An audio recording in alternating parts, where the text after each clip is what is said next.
آج صبح بھی جب اٹھے تو بارش ہو رہی تھی، پتہ نہیں کب کی ہو رہی تھی، ہر طرف پانی ہی پانی نظر آ رہا تھا۔ میں جلدی جلدی رکشہ میں بیٹھ کر آفس کی طرف گئی۔ اللہ کا شکر ہے آج ابو مجھے لینے آ گئے تو وہ مجھے گھر سے اسٹاپ تک چھوڑ گئے، ورنہ اسٹاپ تک پہنچتے ہی میں نے فل بھیگ بھی جانا تھا اور میرے کپڑے بھی سارے گندے ہو جانے تھے۔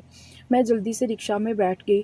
رکشہ میں بیٹھی تو ذہن میں بہت کچھ آنے لگ جاتا ہے۔ لوگ کہتے ہیں نا آنکھوں سے سب کچھ سمجھ آتا ہے، پر میری ان آنکھوں نے جو دیکھا جو سہا وہ کسی کو کبھی سمجھ نہیں آیا۔ یہ میری آنکھوں کا سفر ہے، صبح سے شام تک کا خاموش سا سفر، جہاں ہر موڑ پر میں مسکراتی ہوں، پر اندر سے صرف اللہ جانتا ہے میں کس درد کو لے کر جیتی ہوں۔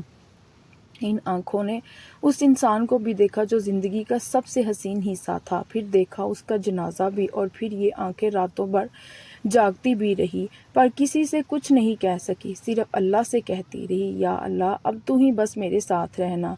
لیکن ایک وقت آیا جب صبر میری آنکھوں کا زیور بن گیا اور میری مسکراہٹ میری طاقت۔ فانی گیا لیکن فانی کی شیرنی اب بھی جیتی ہے، اور اپنے رب کے بھروسے پر اور اپنی معصوم آنکھوں کے سپنوں کے ساتھ۔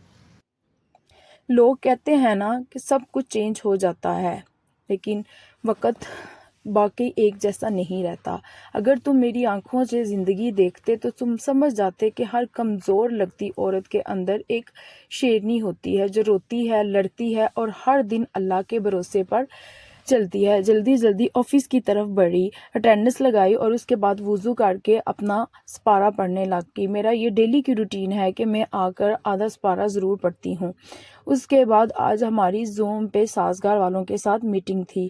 میٹنگ کرتے ہمیں تقریباً 3 گھنٹے لگ گئے۔ ہم نے ان سے بہت کچھ سیکھا، بہت سی چیزیں تھیں جو انہوں نے ہمیں بتائیں، جو ابھی میں ڈسکلوز تو نہیں کر سکتی، لیکن ہم نے بہت کچھ نیا ان سے سیکھا جو آپ سب کے لیے ایک سرپرائز ہے۔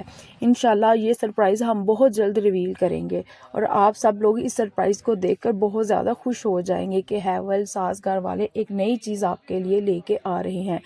اس کے بعد میں بیٹھی اپنے آفس کا دوسرا کام کرنے لگی۔ یہ پیارا سا آفس، یہ میری چھوٹی سی جنت بھی بن گیا ہے۔ یہی تو میرا دوسرا گھر ہے جہاں میں سارا دن گزارتی ہوں، سارا دن رہتی ہوں، اور پھر اس کے بعد کام کر کے اپنے بچوں کی طرف روانہ ہو جاتی ہوں۔